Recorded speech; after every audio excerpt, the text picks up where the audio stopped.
My name is David French, and I was lucky enough to run into a good friend of mine, Mr. T. Money Green. Yes, Tony Green. Mr. Tony Green and T. Money. There we go. Same person. Well, I was switching it up. A lot of people need to know. All right, T. Money Green. Yeah, Tony Green. And I'm so glad that I was able to spend the time with you. We've been trying to hook this up for quite some time. Yeah. First of all, I would like you to sign my book, yes, stating the day and time, and get your autograph. All right. They just trying to see if I was right-handed for real. Exactly. The psychology test begins.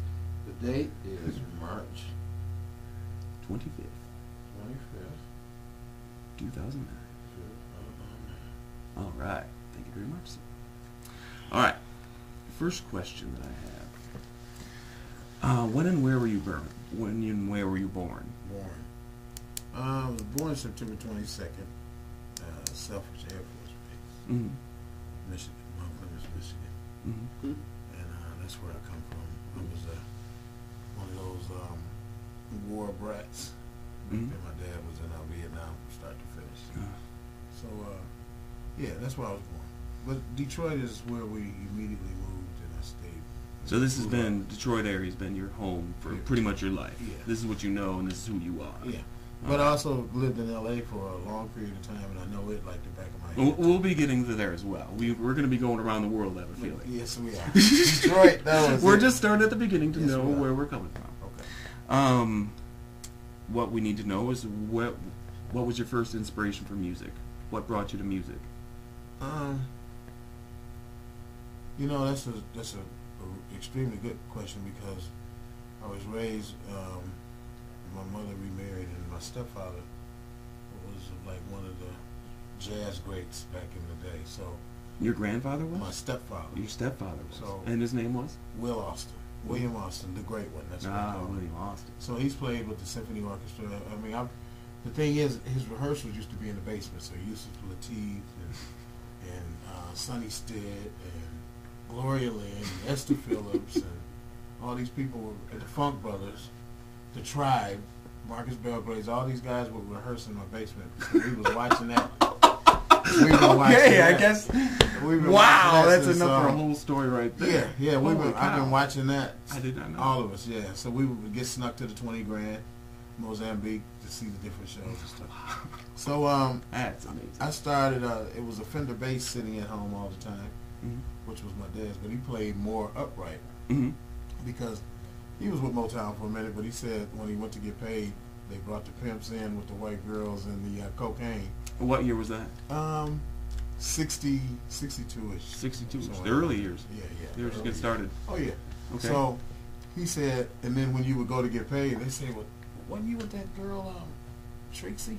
Yeah, she cost the most of all of them, man." That Barry Gordy's a living legend now, but it had some bad sides too. And everybody Everything pretty does. much was, There is good and evil in everything. Yes, it is. So that was some legendary shit. I ain't here to shit on that. But my stepfather chose to take the jazz route, and out of that, he was great as hell in the jazz world, Mm-hmm.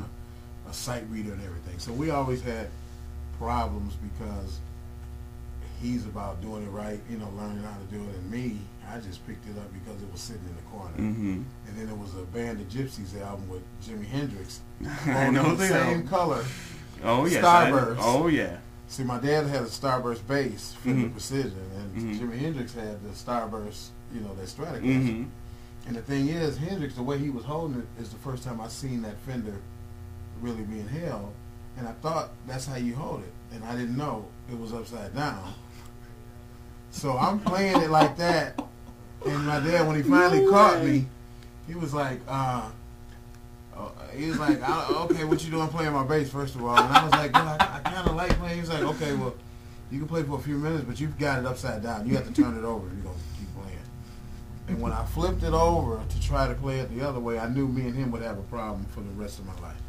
So I didn't pay attention to none of the learning. I've watched him teach bass players that come in with not knowing how to play and leave out virtuoso solos. Wow. And I refused to be that person because we just bumped heads too much. Right. I wanted to play. That was- I wanted to play. You By then, I learned 5 songs, Don't tell me I'm playing it wrong. Right. So I had an uncle, Andy White, who was a musical fucking genius too, PhD and everything in music. Really? He said, he told my dad, "Hey, there is no right or wrong way in music. Just let him play." Mm-hmm. Exactly. And until then, and see, my stepfather was great and played in the era where you did a session and got paid for it then, but your bass be playing for the rest of your life and you're not getting a dime. Mm-hmm. So I learned a lot of. I wanted to do more business than just playing. Mm-hmm. And he was business because he would get his check and raise his family with Right. that. But he worked a 9 to 5 too. Right. I didn't never want to work a 9 to 5, and Mm-hmm. I never have, and I chose to just do. Congratulations, So my let friend. me tell you, there's some suffering involved in that. There's suffering involved in it. However, of course, are you willing to suffer to get what you want? right. And out of it, that worked for me because I was able to take watching him do it his way and hanging up a gold album. Right. And he's like, "Wow, I never did shit. Mm-hmm. Never did that," you know. And songwriting, I wrote a lot of songs, and I'm Mm-hmm. getting royalties more now than back in the day because the publisher might be shady and never really pay you. Mm-hmm. But then when he sells his catalog to EMI or Warner Brothers, they pay you because they don't want to have that money. They're not trying to steal your money. Mm-hmm. So I'm seeing now royalties and more flowing a little more now from the songs. I've been getting them all for the first royalties I got started from music we wrote in 1975. Okay, let's go backwards. Okay. We've jumped ahead. We Yeah, spanned your with me, whole it's career hard to- almost. Yeah. At this point, though, No, we haven't came close. exactly. At this point, though, you were mentioning being successful. Are you happy and successful? Yeah, very tremendous. So it's been Legendary- incredibly difficult. Legendary status, and it's been it's been difficult. Hell yeah, it's been difficult. But It was difficult as a teenager, just going out with the Dramatics after being in a local band. Now, how did you join? No, we haven't mentioned this yet. Right. You were a member of the Dramatics Band. from when to when? Dramatics band. Right, the Dramatics band. From 74 to 92. 92, okay. And you did all our shows, played on all the recordings. Never missed a show. Never missed a show. Never missed a show. I've Didn't play never- on all the recordings, but worked my way up to being able to write a whole lot of songs. Right, you were with the Yeah, band. I was. Yeah, You were there. yeah. 17 And going on to 18. 17 going on to 18, Yeah. you joined at 17. But I wasn't doing nothing in school, and my mother said, "Hey, you ain't doing shit in school. Yeah, you can go." Well, thank God, huh? Yeah, because they could have been fighting me on that end. Right. But they've been well taken care of. I got some spoiled ass parents. Congratulations, man. I got I'm some so spoiled- hoping for that day. I got some spoiled ass I'm people. so hoping for that day. And Yeah. that's what I'm working towards Yeah. as well. So it's like I said, it's a lot of lean times. I mean, like now, do I have gas to get back home? Maybe not. It's those things. Mhm. But at the same time, I'm meeting with big corporations and hooking people up all Mhm. the time and doing shit, shooting live videos, raising my daughter, having her, not raising her, but having Mhm. her involved because she showed an interest in music, like I showed an interest in music, and I was able to see it. My stepfather, man, is the whole thing. Mhm. And I know because my real father was an Army man. Now, what my real father was in the Air Force. He had 2 Purple Hearts.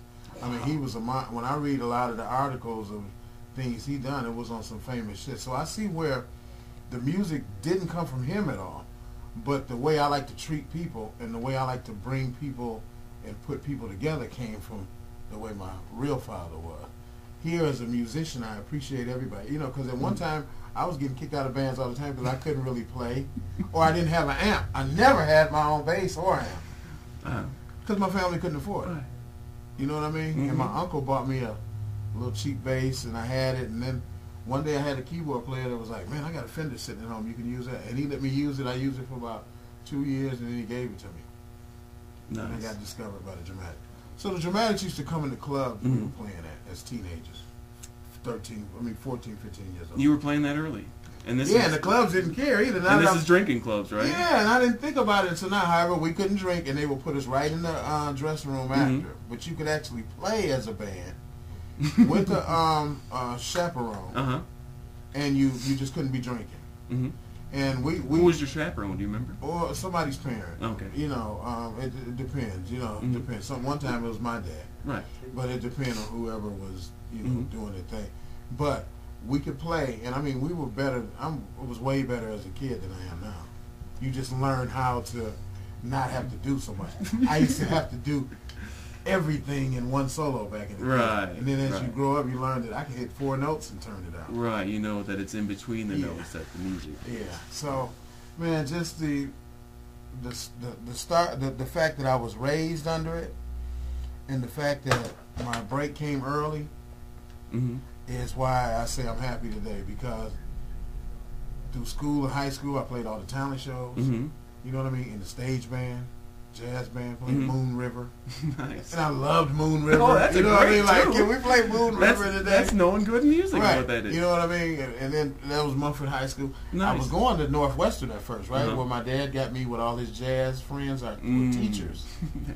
And I mean, they were the bands is kicking ass, right? Yeah, but right. I was slacking too much to be. I mean, I had to wait in line. It was Mhm. like 4 bass players, way better, Mm-hmm. way better. And the thing was, I was skipping school a lot, and you know, you learn how to start taking psychedelic drugs, and you learn different things. Learning I started how learning- to. Yeah, you learn how. That's. You learn how. Okay. I didn't know how. Hey, you And it got wasn't me. good, but you learn how. I need to listen to the master. I'm sorry. You learn how. You're right. Next thing you know, you fucking tripping, and you're into your mind, and you're starting to see things, and you're playing music, and it just all seems to come together like that. It all works as one, it seems. Because I started, you know, doing things, and then you know, you're playing the music, and then before you know it, now you got a band, you know, and you starting to do things. One time we all took some. This is so funny. I got to say this on print, just in case one day I dropped in. It can always be cut, my friend. The band everybody took a hit of mescaline. You're still feeling it. Hey, yeah, man, no, it was so crazy. We did the first half of the show. Okay, and this is where? This was Mr. Kelly's Lounge on Finkel and Livernois. Nice. We did, you know, upstairs. We did the show. You're rocking it. Yeah. We left and never came back, man. I mean, I didn't know we were gone like 3 hours. We came back later to play the next half, right? They were like, get out of here. And we were like, you were gone 3 hours. I was like, damn, boy. We just got our little equipment, got the hell out. Oh, my. Money. No kidding.